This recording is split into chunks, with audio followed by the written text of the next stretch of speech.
शिवं शिवं महुकाररूपं शिवं शिवं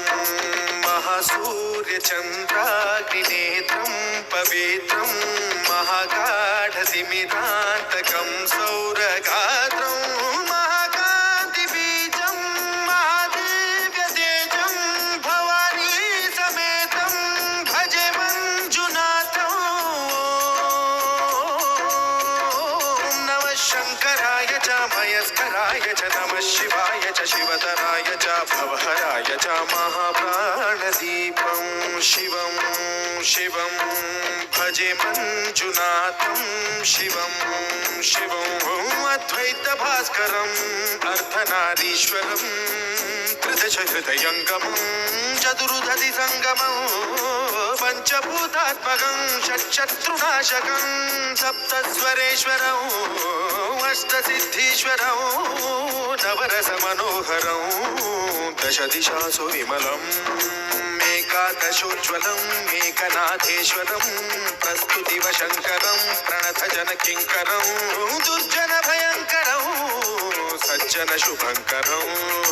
प्राणिभवतारकं प्रकृतिहितकारकं भुवनभव्यभवनायकं भाग्यात्मकं रक्षकम् ईशं सुरेशं ऋषेशं परेशं नटेशं गौरीशं गणेशं भूतेशं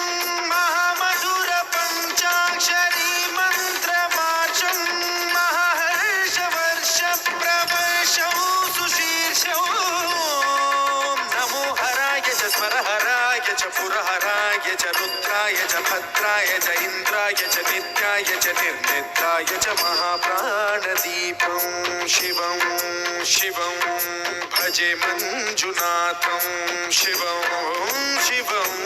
दं दं डं दं डं दं डं दं डटङ्कानिनादनवताण्डवाडम्बरं तद्दिम्मिदगदिम्मिदिम्मिदिम्मि सङ्गीतसाहित्यसुमकमलबम्बरम् ओङ्कार ह्रीङ्कार श्रीङ्कार ऐङ्कार मन्त्रबीजाक्षरं मञ्जुनाथेश्वरं ऋग्वेदमाद्यं यजुर्वेदवेद्यं सामप्रगीतम् अथर्वप्रभातं पुराणेतिहासप्रसिद्धं विशुद्धं प्रपञ्चैकसूत्रं विबुद्धं सुसिद्धं नकारं मकारं सिकारं बकारं यकारं निराकार साकार सारं महाकालकालं महानीलकण्ठं महानन्दनन्दं महाट्टाटहासं जटाजूटरङ्गैकगङ्गा सुचित्रं ज्वलद्पुत्रनेत्रं सुमित्रं सुगोत्रं महाकाशभासं महाभानुलिङ्गं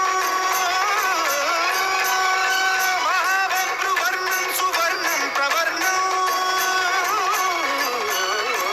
सौराष्ट्रसुन्दरं सौमनाथेश्वरं श्रीशैलमन्दिरं श्रीमल्लिकार्जुनम् उज्जयिनीपुरमहाकाळेश्वरं वैद्यनाथेश्वरं महाभीमेश्वरं अमरलिङ्गेश्वरं रामलिङ्गेश्वरं काशीविश्वेश्वरं परं कृष्णेश्वरं त्र्यम्बकाधीश्वरं